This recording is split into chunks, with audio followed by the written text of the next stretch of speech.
Morning bulletin में आपका स्वागत है। मैं हूं आपके साथ रुचिका राज। आज इस बुलेटिन में बात होगी पंचतत्व में विलीन हुए रघुवंश बाबू शव यात्रा में उमड़ा जन सैलाब। राज्यसभा में लगातार दूसरी बार उपसभापति बने हरिवंश नारायण सिंह विपक्ष के उम्मीदवार मनोज झा को हराया। बिहार दौरे पर चुनाव आयोग की टीम, कई जिलों के एसडीएम एसएसपी संघ की बैठक। देवेंद्र फडणवीस बोले, बिहार चुनाव में कंगना रनौत को प्रचार करने की जरूरत नहीं, हमारे सुपरस्टार पीएम मोदी।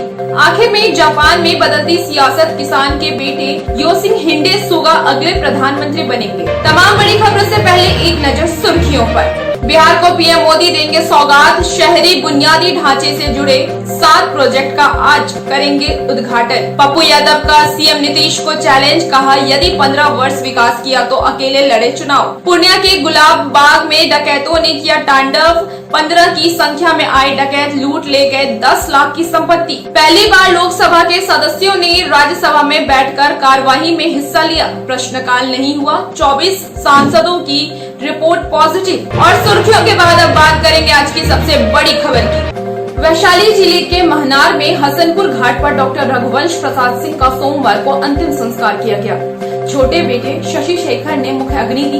इससे पहले नया गार्ड ऑफ ऑनर दिया गया। तेजस्वी यादव, सूचना मंत्री नीरज कुमार समेत अन्य लोग मौजूद रहे। इससे पहले बेलसर में जैसे ही रघुवंश बाबू का पार्थिव शरीर पहुंचा, वैसे ही सैकड़ों की भीड़ उनके अंतिम दर्शन के लिए उमड़ पड़ी। लोग हाथ में माला लिए उनके अंतिम दर्शन के लिए दौड़ पड़े। हरिवंश नारायण सिंह लगातार दूसरी बार राज्यसभा में उपसभापति चुने गए हैं। राज्यसभा में एनडीए के उम्मीदवार का मुकाबला विपक्ष के उम्मीदवार मनोज झा के साथ था। ध्वनि मत से हुए मतदान में उन्होंने जीत हासिल की। जगत प्रकाश नड्डा ने हरिवंश के उपसभापति बनने का प्रस्ताव पेश किया तो विपक्ष की ओर से गुलाब नबी आजाद ने मनोज झा के नाम का प्रस्ताव रखा। जदयू की तरफ से राज्यसभा सदस्य हरिवंश और आरजेडी नेता मनोज झा के बीच हुए इस मुकाबले को बिहार चुनाव के पहले ट्रेलर के रूप में देखा जा रहा था। चुनाव आयोग की उच्च स्तरीय टीम ने पटना के एग्जीबिशन रोड स्थित होटल में बिहार विधानसभा चुनाव की तैयारियों की समीक्षा की। बैठक में पटना, नालंदा, भोजपुर, बक्सर, सारण, सिवान व गोपालगंज के जिले निर्वाचन पदाधिकारी, सह जिला अधिकारी और जिला पुलिस अधीक्षक शामिल हुए। बैठक में इन जिलों में विधानसभा चुनावी तैयारियों की समीक्षा की जा रही है। इसके पूर्व आयोग की टीम ने मुजफ्फरपुर में सुबह में बैठक कर उत्तर बिहार के जिलों की समीक्षा की। बीजेपी के बिहार चुनाव प्रभारी और महाराष्ट्र के पूर्व मुख्यमंत्री देवेंद्र फडणवीस ने सोमवार को कटिहार में कार्यकर्ता सम्मेलन के बाद कहा है कि कंगना रनौत जैसे स्टार प्रचार की बिहार में कोई जरूरत नहीं है। खुद प्रधानमंत्री नरेंद्र मोदी ही बीजेपी के स्टार और सुपरस्टार हैं। उन्होंने कहा है कि बिहार के चुनाव में सुशांत सिंह राजपूत की आत्महत्या जैसे मुद्दा कोई चुनावी राजनीति का हिस्सा नहीं है। उन्होंने कहा है कि एनडीए में किसी भी प्रकार का कोई मतभेद नहीं है। बिहार के चुनावी मौसम में प्रधानमंत्री नरेंद्र मोदी मंगलवार को राज्य को विकास की सौगात देंगे। पीएम मोदी वर्चुअल माध्यम से शहरी बुनियादी ढांचे से जुड़ी 7 महत्वपूर्ण परियोजनाओं का उद्घाटन करेंगे। इनमें से 4 परियोजनाएं जल आपूर्ति से संबंधित है, 2 परियोजनाएं सीवरेज ट्रीटमेंट के लिए और 1 परियोजना रिवर फ्रंट डेवलपमेंट से संबंधित है। जन अधिकार पार्टी के अध्यक्ष पप्पू यादव ने नीतीश सरकार पर निशाना साधते हुए कहा है कि यदि मुख्यमंत्री नीतीश कुमार ने बिहार के लिए 15 वर्ष काम किया है तो अकेले चुनाव लड़े। वे अकेले चुनाव नहीं लड़ सकते, इसलिए नरेंद्र मोदी का सहारा ले रहे हैं। पप्पू ने कहा है कि 15 वर्षों में बिहार में न तो गरीबी दूरी और न ही युवाओं को रोजगार मिला।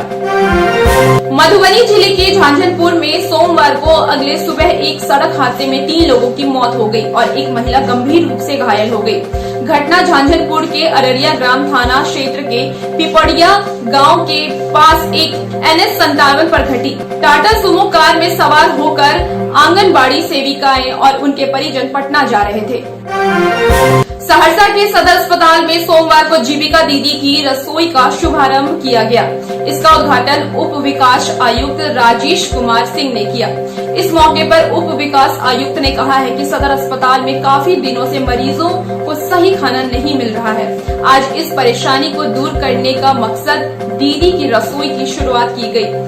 परियोजना प्रबंधक समीर कुमार ने कहा है कि यह जीविका के द्वारा 5वां जिला है जहां दीदी की रसोई का शुभारंभ हो रहा है। पूर्णिया के गुलाब बाग में एक घर में डकैतों ने जमकर उत्पात मचाया। लगभग 15 की संख्या में घुसे डकैतों ने घर की महिलाओं और पुरुषों के साथ जमकर मारपीट की। डकैतों ने फायरिंग कर दहशत भी फैलाई और उसके बाद घर से तकरीबन 10 लाख की संपत्ति लूट ली।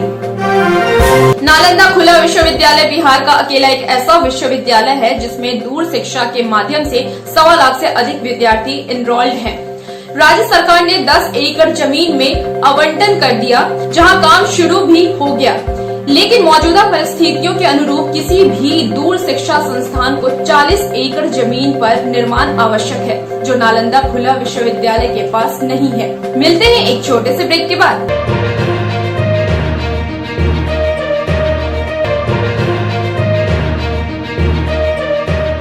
मॉर्निंग बुलेटिन में फिर से आपका स्वागत है। अब देश दुनिया पर एक नजर। कोरोना महामारी के बीच 17वीं लोकसभा का चौथा सत्र सोमवार को शुरू हो गया। पहले दिन सब कुछ बदला बदला नजर आया। संसद परिसर में एंट्री से लेकर सदन की कार्यवाही तक में कोरोना का असर देखने को मिला। प्रधानमंत्री, केंद्रीय मंत्री, सांसद से लेकर संसद के कर्मचारी और सिक्योरिटी स्टाफ मास्क पहने और सोशल डिस्टेंसिंग का पालन करते दिखे। संसद की एंट्री पॉइंट पर टेम्परेचर चेक किया गया। सभी की कोविड टेस्ट की रिपोर्ट देखी गई। जांच में 24 सांसदों की रिपोर्ट पॉजिटिव आई। कोरोना वायरस के बढ़ते मामलों के बीच केंद्र सरकार ने संकेत दिए हैं कि हाई रिस्क ग्रुप यानी बुजुर्गों और फ्रंट लाइन हेल्थ वर्कर्स के लिए कोरोना वैक्सीन को जल्द अप्रूव किया जा सकता है। अब तक वैक्सीन जारी करने को लेकर कोई तारीख फिक्स नहीं है। फिर भी स्वास्थ्य मंत्री हर्षवर्धन ने उम्मीद जताई है कि अगले साल मार्च से पहले वैक्सीन तैयार हो जाएगी। मुंबई में 5 दिन बिताने के बाद कंगना रनौत सोमवार को बहन रंगोली के साथ मनाली के लिए रवाना हुई। 9 सितंबर को मुंबई पहुंची थी। सोमवार को उन्होंने 5 ट्वीट किए और महाराष्ट्र सरकार पर निशाना साधा। उन्होंने कहा है कि सोनिया सेना ने मुंबई में आजाद कश्मीर के नारे लगवाए। चीन की सरकार से जुड़ी एक बड़ी डेटा कंपनी 10,000 भारतीय लोगों और संगठनों की निगरानी कर रही है। इनमें प्रधानमंत्री नरेंद्र मोदी, रक्षा मंत्री राजनाथ सिंह, राष्ट्रपति रामनाथ कोविंद और कांग्रेस अध्यक्ष सोनिया गांधी, उनका परिवार, कई कैबिनेट मंत्री और मुख्यमंत्री शामिल हैं। Judiciary, business, sport, media, culture and religion से लेकर तमाम क्षेत्रों के लोग भी चीन की नजर में हैं। जापान के पूर्व प्रधानमंत्री शिंजो आबे के इस्तीफे के बाद किसान के बेटे योशिहिडे सुगा देश के नए प्रधानमंत्री बनेंगे। उन्होंने सोमवार को रूलिंग लिबरेशन डेमोक्रेटिक पार्टी के इलेक्शन में जीत हासिल कर ली। वोटिंग में पार्टी को कुल 534 सांसद शामिल हुए।